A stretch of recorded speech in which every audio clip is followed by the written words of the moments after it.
ज्ञान और कर्म के दोषों से बचने के उपाय। आनंद वचनामृतम 23वां खंड। जीवन के आकांक्षित लक्ष्य परम पुरुष को पाने के लिए ज्ञान, कर्म और भक्ति अनिवार्य है। ज्ञान और कर्म के द्वारा भक्ति का जागरण होता है और इस भक्ति के द्वारा ही मनुष्य उस स्वर्गीय आनंद को प्राप्त करता है। भक्ति जहाँ सभी दोषों से मुक्त है, ज्ञान और कर्म में कुछ कमियां रह सकती है। सिर्फ ज्ञान बहुधा मनुष्य को आलसी और अहंकारी बना देता है, वहीं सिर्फ कर्म मनुष्य को अहंकारी बना देता है। जब तक आध्यात्मिक साधक इन दोषों से छुटकारा नहीं प्राप्त कर लेता है, तब तक साधक केवला भक्ति में प्रतिष्ठित नहीं हो सकता है। परम पुरुष को पाने के लिए केवला भक्ति अनिवार्य है। इसलिए बुद्धिमान मनुष्यों को ज्ञान और कर्म के दोषों से बचने के लिए भक्ति का आश्रय लेना ही होगा। साधक को ज्ञान के दोषों से बचने के लिए उन्हें अवश्य ही इन दोषों से मुक्त होने के उपाय जानना चाहिए, जिससे कि उनका ज्ञान सिर्फ बंध्या ज्ञान बनकर ही न रह जाए, जैसा कि आजकल के बुद्धिजीवियों में सामान्यतया देखा जाता है। यह बंध्या ज्ञान प्रगति के पथ पर आगे बढ़ने में प्रेरित करने की बजाय मनुष्य अथवा समाज को विनाश के पथ पर ही धकेल देता है। ऐसा देखा जाता है कि जो ज्ञान अर्जन करने में लगे हुए हैं, बहुधा वे व्यवहार धर्म से अपने को जोड़ नहीं पाते। पुस्तकों में ही लगे रहने के कारण एक दिन वे आलसी और दीर्घसूत्री हो जाते हैं, काम से बचना चाहते हैं, फलतः वे पतन के रास्ते पर चले जाते हैं। अपने दोषों से मुक्त होने का स्वर्णिम नियम है कि पहले अपने दोषों के विरुद्ध अपने मन में उसके विरोधी भावों का संचार करें और फिर इनको व्यवहार में उतारें। आलस्य से बचने के लिए खूब काम करना पड़ेगा।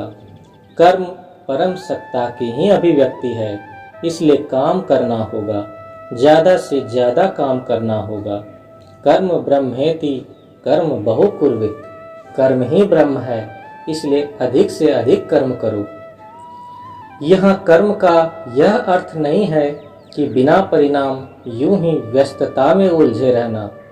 कर्म तब ही कर्म है जब यह सामूहिक कल्याण के लिए किया जाए।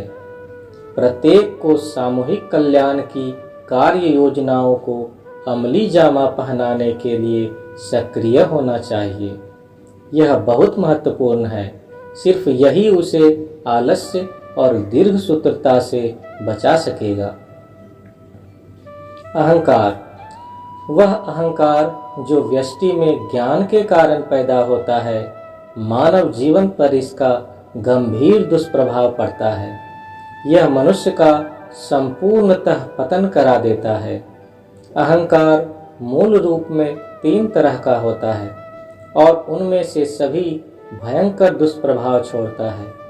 अभिमानम सुरापानम गौरवम रौरवम ध्रुवम प्रतिष्ठा सुक्रीविष्ठा त्रयम त्यक्त्वा हरिम भजेत। प्रथम प्रकार का अहंकार अभिमानम कहलाता है। इसका अर्थ है कि वह व्यष्टि सोचता है कि जितना वह पा रहा है उससे ज्यादा का अधिकारी है। इसके फलस्वरूप उसमें दूसरों को दबाने की मानसिकता पैदा होती है। अभिमान की तुलना शराब पीने से की गई है।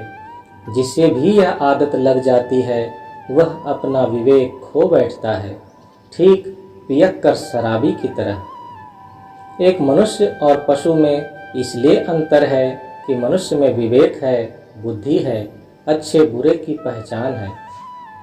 और जिस तरह एक शराबी धीरे धीरे इन अनमोल गुणों से वंचित होते जाता है, उसी तरह अभिमानी भी इन गुणों से वंचित हो जाता है। शराब पीना पाप है, क्योंकि उससे विवेक नष्ट होता है, जो मौल मानव मूल्यों के विरुद्ध है, उसी तरह अभिमान भी पाप है, जो व्यष्टि को पतन की ओर ढकेल देता है। गौरव द्वितीय प्रकार का अहंकार है। इसका अर्थ है स्वयं को दूसरों से कुछ अलग बड़ा समझना। अहंकार के मद में चूर व्यष्टि अपने व्यष्टित्व को अतिरंजित तरीके से प्रदर्शित करता है। कभी हमने किसी को कहते सुना है कि हमारे बगीचे में बैलून के बराबर का गुलाब है, जबकि हो सकता है कि उसके बगीचे का गुलाब पिंग पोंग के गेंद के आकार का हो। लगातार इस तरह के क्रियाकलापों में लिप्त रहने से मन जड़ पदार्थ में रूपांतरित हो जाता है। हमने घमंड में चूर साढ़ों को गलियों में विचरते देखा है। इस तरह के साढ़ों के मुंह से एक आवाज निकलती है, हम बड़ा। किंतु जब साढ़ मर जाता है और उसकी अतड़ी के तांत से साज पर गायक की उंगली नाचती है, तब उससे आवाज निकलती है, तुम बड़ा। दूसरा अर्थ है कि साढ़ अब अनुभव करता है कि दूसरा बड़ा है और उसकी समझ में आ जाता है कि उसके घमंड के कारण ही उसकी यह अवस्था हो गई है। वस्तुतः गौरव किसी को रौरव नरक में ढकेल देता है। जिस तरह जगत के ऊपर भूमा मानस के 6 लोक हैं, उसी तरह 6 प्रकार के नरक भी हैं इस भौतिक जगत के नीचे। इन नरकों के नाम हैं तल, अतल, तलातल, पाताल, अतिपाताल और रसातल। रसातल के लिए है दूसरा शब्द रौरव नरक। और यह व्यष्टि जो गौरव से लिप्त है अवश्य ही रौरव नरक में जाएगा। यह अवश्य ही याद रखना चाहिए कि ये सभी नरक वास्तव में इस धरती के नीचे नहीं पाए जाते हैं। वे विभिन्न नरक मनुष्य की भौतिक और मानसिक दशा को दर्शाते हैं। यह व्यष्टि जिसका मन जड़ता में एक पत्थर की तरह बदल जाता है, मनुष्य कहलाने के योग्य नहीं है, क्योंकि वह मनुष्य की मानसिक विशेषता को खो देता है। इस तरह के मनुष्य के विषय में ही कहा जाता है कि वह नरक में निवास करता है। इस तथ्य को आनंद सूत्र में स्पष्ट किया गया है, न स्वर्गो न रसातलः, न कोई नरक है और न कोई स्वर्ग है। तीसरे प्रकार का अहंकार है प्रतिष्ठा, नामी गिरामी कहलाने की इच्छा। एक व्यक्ति जो प्रतिष्ठा पाने की आकांक्षा रखता है, वह सभी से आदर की आशा रखता है और नाम यश के पीछे पागल रहता है। इस मानसिक दशा की तुलना एक भिखारी की मानसिक दशा से की जा सकती है। एक भिखारी दूसरे से पैसा मांगता है तो प्रतिष्ठा के आक्रांत मनुष्य दूसरे से आदर मांगता है। यह वास्तव में अर्थहीन है और इसका कोई मूल्य नहीं है। सूकरी विष्ठा से बहुत सटीक इसकी तुलना की गई है। इन दोषों को दूर करने के उपाय। सभी प्रकार के अहंकारों और दुष्प्रभावों का विश्लेषण करने के बाद अब हमें इन दुष्प्रभावों से कैसे बचना चाहिए, इसको समझने की आवश्यकता है। चैतन्य महाप्रभु ने इन अहंकारों के दुष्प्रभावों से बचने के लिए एक मनोवैज्ञानिक तरीका बतलाया था। अहंकार वास्तव में एक मानसिक बीमारी है और जो व्यक्ति इससे पीड़ित है उसके लिए मनोवैज्ञानिक चिकित्सा की जरूरत है। निम्नलिखित श्लोक में चैतन्य महाप्रभु द्वारा संक्षेप में चिकित्सा पद्धति को बतलाया गया है। त्रिनादपि सुनिचेन तरोरीव सहिष्णुना अमानिनम मानदेय कीर्तनीय सदा हरि।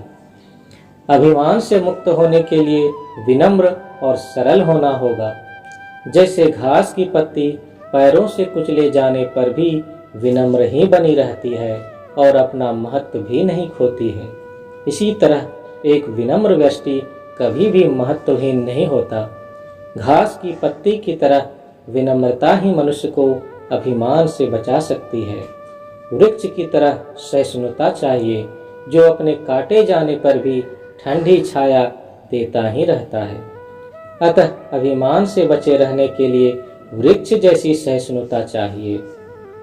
जो मनुष्य अपनी प्रतिष्ठा के विषय में ही हमेशा सोचता है, उसे दूसरों को आदर और सम्मान देना चाहिए।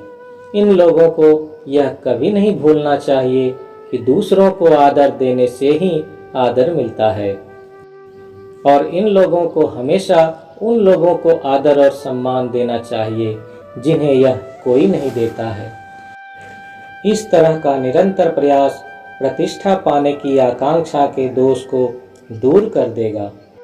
इसका सबसे सहज तरीका है, तुम पहले ही दूसरों को नमस्कार करो और ऐसी स्थिति नहीं आने दो कि तुम्हें प्रति नमस्कार का मौका मिले। और अंत में यह व्यक्ति जो अभिमान के मद में हमेशा अपने गौरव को लेकर ही व्यस्त है, अपने समय का कीर्तन करने में उपयोग करके अपनी स्थिति में सुधार कर सकते हैं। जो व्यक्ति हमेशा कीर्तन में ही लगा रहता है, जो दूसरों से अपनी तुलना करने और दूसरों की आलोचना और निंदा करने का समय नहीं पाता है, ऐसे व्यक्ति को बहुत ज़्यादा कीर्तन करना चाहिए, जिससे कि उसे पर निंदा करने के लिए समय ही नहीं मिल सके। इसलिए आध्यात्मिक साधकों, जिन्होंने अपना लक्ष्य परम पुरुष को बना लिया है, उन्हें हमेशा आलस्य और अहंकार से दूर रहना चाहिए और ज्ञान तथा कर्म का ज़्यादा से ज़्यादा उपयोग कर भक्ति को जगाना चाहिए। यही यात्रा पथ का अंतिम पड़ाव है। जिन्हें मनुष्य के सामूहिक कल्याण के कार्यों में लगा रहना पड़ेगा, उन्हें विनम्रता, सहिष्णुता और सरलता को अपनाना पड़ेगा। उन लोगों को आदर देना सीखना पड़ेगा जिन्हें कोई आदर नहीं देता, और सम्मिलित रूप से कीर्तन का आयोजन करना होता है। परमपिता बाबा की जय।